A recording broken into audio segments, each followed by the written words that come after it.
Family court act में हम कुछ अहम सेक्शन पढ़ेंगे, जिनमें से सेक्शन 3 आता है। सेक्शन 3 हमें कहता है कि इस्टेब्लिशमेंट ऑफ फैमिली कोर्ट कैसे होंगी। Government shell establish one or more family courts in each district and appoint a judge for each such court.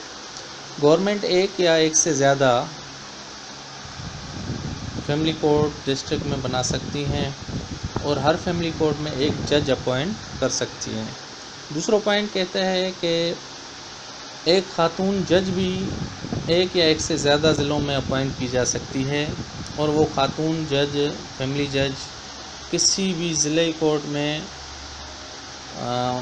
Family case सुन सकती है, हेयरिंग कर सकती है या उसका फैसला सुना सकती है, जहाँ पे गवर्नमेंट ने उनको स्पेसिफाई किया हो। उनका सेकंड पॉइंट से रिलेटेड है कि गवर्नमेंट हाई कोर्ट की कंसल्टेशन पर किसी भी लेडीज़ जज को मुकर्रर कर सकती हैं जहाँ पे उनको ज़रूरत हो। उसके बाद आता है सेक्शन 4, क्वालिफ़िकेशन ऑफ जज। जज कौन बन सकता है, कौन क्वालिफाई कर सकता है फैमिली जज के तौर पर। तो इसमें ये कहता है सेक्शन 4 में कि कोई भी डिस्ट्रिक्ट जज, एडिशनल डिस्ट्रिक्ट जज या सिविल जज बीइंग अ फैमिली जज के क्वालिफाइड हो सकता है। उसके बाद आते हैं सेक्शन 5, जुरिस्डिक्शन क्या है, फैमिली कोर्ट की जुरिस्डिक्शन क्या है, कौन कौन से केसेस फैमिली कोर्ट इंटरटेन कर सकती हैं, उनके फैसले सुना सकती हैं, जिनमें डिसोल्यूशन ऑफ मैरिज है, डॉवर है, मेंटेनेंस के केसेस हैं, रेस्ट्रिक्शन ऑफ कंजुगल राइट्स के केसेस हैं, कस्टडी ऑफ चिल्ड्रन है, गार्जियनशिप है और जेक्टिटेशन ऑफ मैरिज है एंड डावरी के केसेस जो हैं उन पे फैमिली कोर्ट फैसले या हेयरिंग कर सकती है। उसके बाद आता है section 7, institution of suits. Suit कैसे इंस्टीट्यूट होंगे फैमिली कोर्ट में। जब भी कोई सूट पेश किया जाता है तो वो प्लेंट के ज़रिए पेश किया जाता है।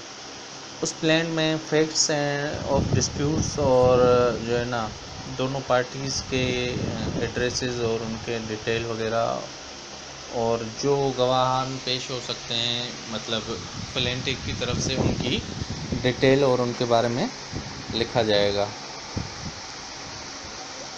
उसके अलावा प्लेंटिफ के साथ supporting documents, relevant case supporting documents भी दिए जाएंगे। अगर प्लेंटिफ के पास डॉक्यूमेंट नहीं है तो वो एक लिस्ट मेंशन करेंगे या करेंगी at the end of plaint, और उसके बाद प्लेंट के साथ मुंसलिक कागजात की तमाम कापियाँ डिफेंडेंट के लिए भी दी जाएंगी।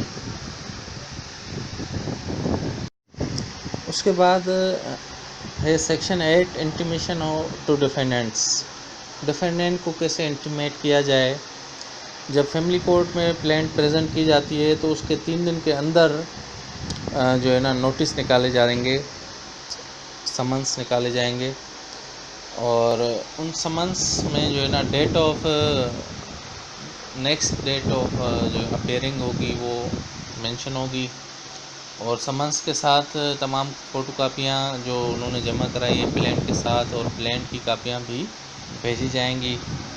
समन जो भेजे जाएंगे वो किसी भी वे से हों, TCS हों या जो है ना पब्लिकेशन हो, उन सारे जो है ना उनके अखराजात बेयर करेगा प्लेंटिफ।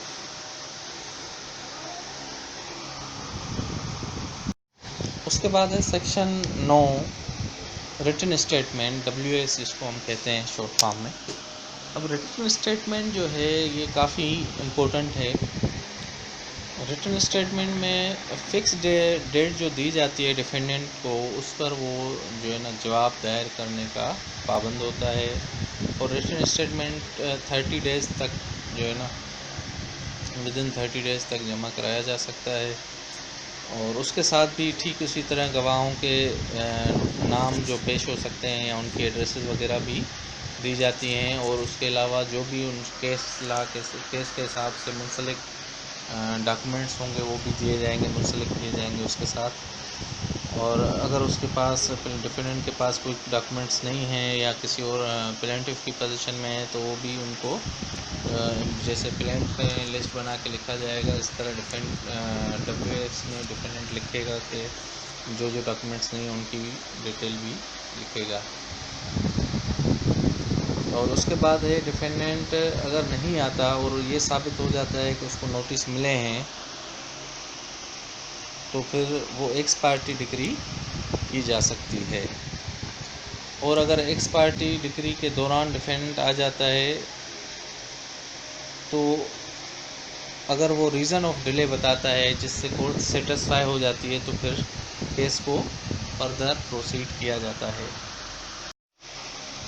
और अगर ये साबित हो जाए कि डिफेंडेंट को नोटिस नहीं मिले तो दोबारा समन्स इशू किए जाते हैं और उस पर डेट वगैरह नेक्स्ट डेट जो है वो मेंशन की जाती है, और उन दोबारा समन्स के जो भी चार्जेस होंगे या जो भी अखराजात होंगे वो भी प्लेंटिफ बेयर करेगा। अगर किसी के ख़िलाफ़ एक्स पार्टी आर्डर हो जाता है और रीज़नेबल टाइम में जो है उस आर्डर को सेट असाइड करने के लिए डिफेंडेंट आ जाता है और कोर्ट को अगर मुतमिन कर देता है, सेटिस्फाई कर देता है कि उसके साथ जो भी वजूहात थी और उन बिना पर वो नहीं आ सका, तो कोर्ट उस आर्डर को सेट असाइड करके केस को फर्दर प्रोसीड कर सकती है। ये था सेक्शन 9। अब आते हैं सेक्शन 10 पे, प्री ट्रायल प्रोसीडिंग कैसे होती है। प्री ट्रायल जो है ना, प्लेंटिफ और डिफेंडेंट को फेस टू फेस बिठाकर प्री ट्रायल किया जाता है। उन दोनों फरीकैन के जो जमा किए हुए कागजात हों, कोर्ट उन पर गौर करती है और उनको देखती है, उन दोनों प्लेंटिफ और डिफेंडेंट को सुनती है। और ये WS के बाद जो है ना एक स्टेज है जिस पर कोर्ट छोटी सी डेट देकर प्री ट्रायल की प्रोसीडिंग रखती है। उसमें प्री ट्रायल में कोर्ट ये कोशिश करती है कि इन दोनों का आपस में कंप्रोमाइज़ हो जाए, मतलब प्लेंटिफ और डिफेंडेंट किसी भी पॉइंट पर अगर कंप्रोमाइज़ कर सकते हैं तो कोर्ट चाहती है कि वो कंप्रोमाइज़ हो जाए। और उसके अलावा अगर कंप्रोमाइज़ नहीं होता तो कोर्ट जो है ना फिर इश्यूज़ फ्रेम करती है और नेक्स्ट डेट देती है प्लेंटिफ को कि जो है ना आप अपना एविडेंस जमा करवाएं। सेक्शन 11 जो है हमें बताता है रिकॉर्डिंग ऑफ एविडेंस। कोर्ट की मुकर्ररा तारीख पर गवाहान को पेश किया जाता है, एविडेंस रिकॉर्ड किया जाता है उनका। कोर्ट गवाहान को समन नहीं देती और अगर देना हो, समन करवाना हो तो पार्टीज़ बोथ प्लेंटिफ या डिफेंडेंट जब भी अगर अपने विटनेसेस को एविडेंस के लिए समन करवाना हो थ्रू कोर्ट तो within 3 days of issues frame अपना कोर्ट में दरख्वास्त देंगी या कोर्ट से रिक्वेस्ट करेंगी कि हम अपने विटनेसेस को थ्रू समन बुलाना चाहते हैं। तो उसी दौरान वो उनके पास टाइम होता है इश्यूज़ फ्रेम के 3 दिन के अंदर। उसके बाद कोर्ट जो है ना किसी भी विटनेस को समन के थ्रू नहीं बुलाती। फैमिली कोर्ट केस के मुतालिक किसी भी गवाह से कोई भी सवाल पूछ सकती है और फैमिली कोर्ट इस बात की इजाज़त भी दे सकती है कि गवाह अपने जो एविडेंस है वो हल्फिया तौर पर और तहरीरी दें। उसके बाद है section 12 conclusion of trial. Conclusion of trial जो है ना कोर्ट दोनों पार्टीज़ के एविडेंस के बाद फिर एक मरतबा कोशिश करती है कि उनके दरमियान कंप्रोमाइज़ हो जाए और अगर फिर भी कंप्रोमाइज़ मुमकिन ना हो तो कोर्ट जजमेंट और डिक्री पास कर देती है। उसके बाद है 12A। सेक्शन 13 जो है वो हम बताता है how to enforcement of a decree, कैसे डिक्री को इन्फोर्स किया जाए। इसमें यह है कि जब फैमिली कोर्ट कोई भी डिक्री पास करती है तो वो उसकी रजिस्टर में एंट्री वगैरह और उसके पार्टिकुलर रजिस्टर में लिखती है। उसके बाद अगर किसी डिक्री की मद में पैसे या प्रॉपर्टी दी जाए फैमिली कोर्ट की सेटिस्फिकेशन के लिए, तो वो पेमेंट भी रजिस्टर में दाखिल की जाएगी। जिस कोर्ट से डिक्री पास हुई हो उसी कोर्ट से एग्जीक्यूट होगी। मतलब अगर किसी से फैमिली जज ने डिक्री पास की है तो उसी कोर्ट से एग्जीक्यूट होगी, या फिर डिस्ट्रिक्ट जज के मुंतखब किए हुए किसी सिविल जज से ही एग्जीक्यूट हो सकती है।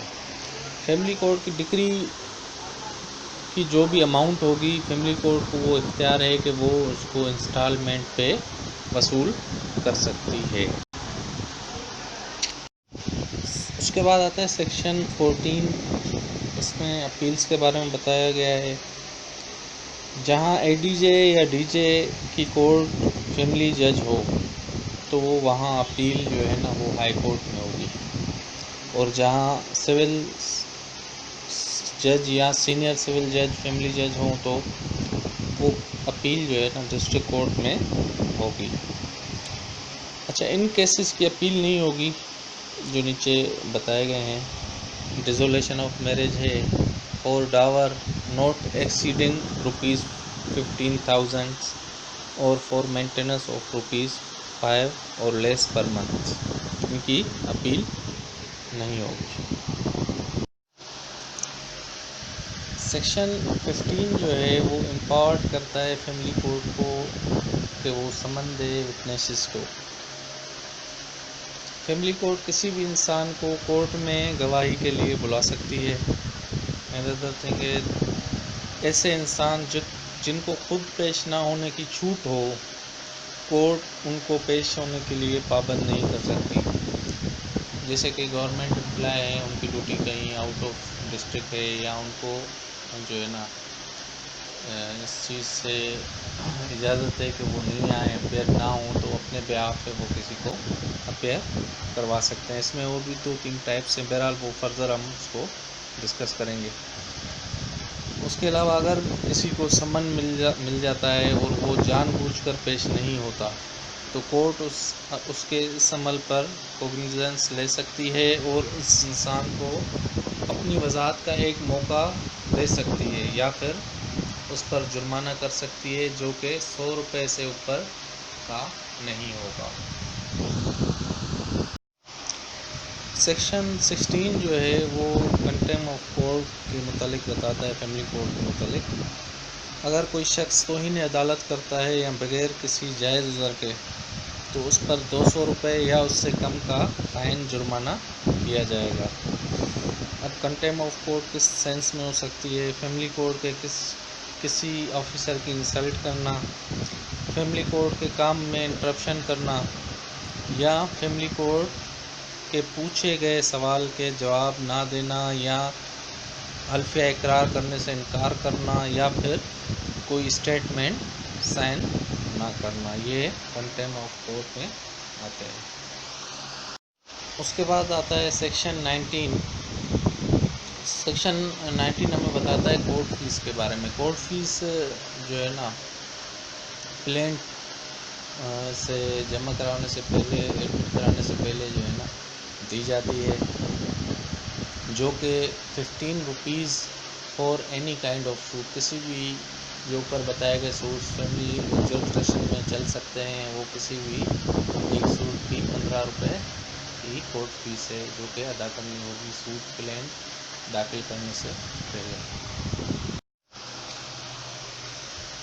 सेक्शन 25A हमें बताता है ट्रांसफ़र ऑफ केसेस कैसे ट्रांसफ़र होगी। हाई कोर्ट अज़ या फिर पार्टीज़ की दरख्वास्त पर ऑर्डर करेगी रिटन में। कोई सूट एक फैमिली कोर्ट से दूसरी फैमिली कोर्ट या फिर उसी ज़िले की किसी फैमिली कोर्ट में ट्रांसफ़र कर सकती है। फैमिली अपील एक ज़िले की कोर्ट से दूसरे ज़िले की कोर्ट में भी ट्रांसफ़र कर सकती है। फिर डिस्ट्रिक्ट कोर्ट जो है वो अज़ खुद या पार्टीज़ की दरख्वास्त पर एक ज़िले के एक फैमिली कोर्ट से दूसरे फैमिली कोर्ट में या फिर खुद चला सकती है, being a family court. 25B जो है वो बताता है stay of proceeding by high court and district courts. Any suit appeal और प्रोसीडिंग अंडर दिस एक्ट में भी स्टेट कैसे स्टे हो सकती है, कौन कर सकता है? बाय द डिस्ट्रिक्ट कोर्ट कर सकती है तब जब प्रोसीडिंग पेंडिंग हो उनकी जुरिस्डिक्शन में फैमिली कोर्ट के पास, तो डिस्ट्रिक्ट कोर्ट उसको स्टे कर सकती है। और हाई कोर्ट स्टे कर सकती है by the high court in the case of any suit appeal और प्रोसीडिंग, किसी भी केस सूट अपील और प्रोसीडिंग में।